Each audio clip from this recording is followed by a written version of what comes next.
اب آیا ہے رسالت کا معاملہ.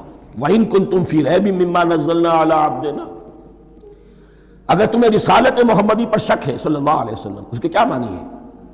کہ تمہیں اس قرآن کے بارے میں شک ہے جو ہم نے اپنے بندے پر نازل کیا ہے. اگر ہے شک فی الواقع، وَإِن كُنتُمْ فِي رَيْبٍ، اگر تمہیں واقعتاً شک ہے مما نزلنا علی عبدنا، اس پر جو ہم نے اپنے بندے پر نازل فرمایا ہے، فاتو بسورۃ من مثلہ، تو لے آؤ اس جیسی ایک ہی صورت.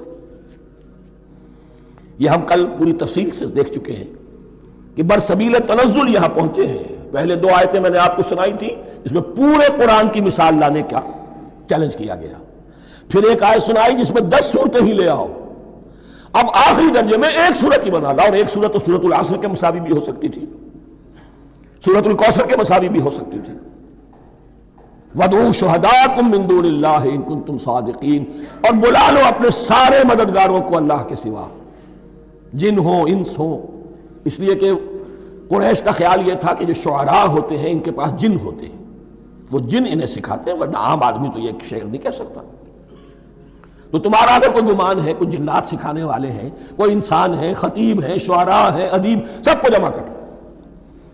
ان کنتم صادقین. اب یہ ہے بہت ہی، جس کو میں نے کل کہا تھا، آپ کو یاد ہوگا، قرآن کا انداز کیا ہوتا ہے کہ وہ اپنے اندر جھانکنے کی دعوت دیتا ہے. یہ گویا کہ آنکھوں میں آنکھیں ڈال کر یہ کہا جا رہا ہے کہ حقیقت میں تمہیں کوئی شک نہیں ہے، یہ تم بات بنا رہے ہو صرف. اگر واقعتاً شک ہے تو آؤ میدان. حقیقت یہ ہے کہ تمہیں شک نہیں ہے. اگر تم سچے ہو فاتوا بسورۃ من مثلہ، تو اس جیسی ایک ہی صورت بنا لاؤ. فَإِن لَمْ تَفْعَلُوا، اب ذرا انداز دیکھیے تحدی کا اور چیلنج کا. پھر اگر تم یہ نہ کر پاؤ، وَلَن تَفْعَلُوا، اور ہرگز نہیں کر سکو گے. یہ چیلنج کون دے سکتا ہے؟ اللہ کے سوا کوئی نہیں دے سکتا. یہ انداز کسی کتاب کا نہیں ہے. ذَلِكَ الْكِتَابُ لَا رَيْبَ فِيهِ، یہ کسی کا نہیں ہے. فَإِن لَمْ تَفْعَلُوا وَلَن تَفْعَلُوا، پھر اگر تم نہ کر پاؤ اور تم ہرگز نہیں کر پاؤ گے، فَاتَّقُوا النَّارَ الَّتِي وَقُودُهَا النَّاسُ وَالْحِجَارَةُ، تو ڈرو اس آگ سے جس کا ایندھن بنیں گے انسان اور پتھر. اعدت للکافرین، کافروں کے لیے تیار کر لی گئی ہے، بھڑکا دی گئی ہے.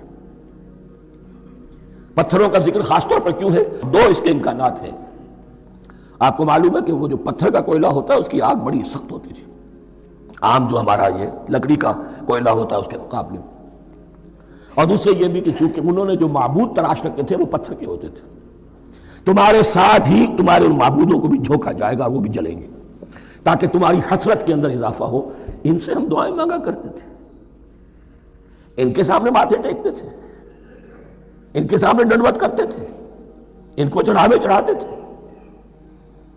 اب یہاں گویا کہ ایمان باللہ، توحید، ایمان بالرسالت اور ایمان بالآخرت. فاتقوا النار التي وقودها الناس والحجارة اعدت للكافرين وبشر الذين آمنوا وعملوا الصالحات، اور بشارت دے دیجئے اے نبی ان لوگوں کو کہ جو ایمان لائے اور جنہوں نے نیک عمل کیے، ان لهم جنات تجری من تحتها الانہار، کہ ان کے لیے وہ باغات ہیں کہ جن کے دامن میں ندیاں بہتی ہوں گی.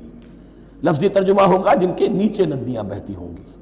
مراد اس سے کیا ہے؟ عام فطری باغ وہ ہوتے تھے کہ جس میں ذرا اونچائی پر جو ہے درخت لگے ہوئے ہیں اور دامن میں ندی بہ رہی ہے، تو اس سے خود بخود جو ہے وہ اریگیشن، نیچرل اریگیشن ہو رہی ہے، درختوں کے جڑوں تک پانی پہنچ رہا ہے.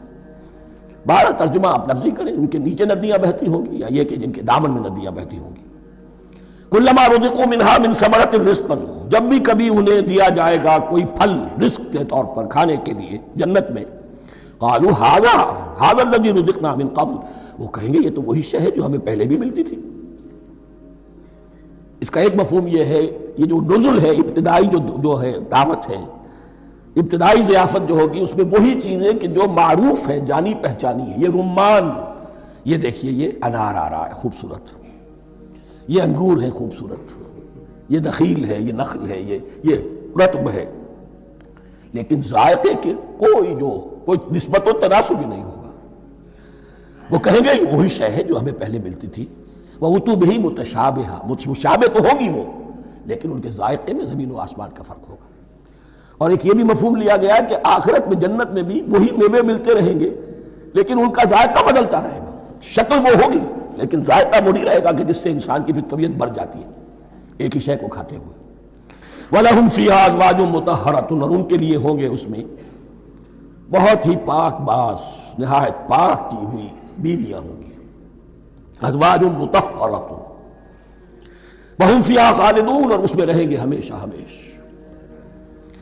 یہ تو تین جو اصول ہیں دین کے دعوت ایمان، توحید اور رسالت اور معاد، ایمان باللہ، ایمان بالرسول، ایمان بالآخرہ.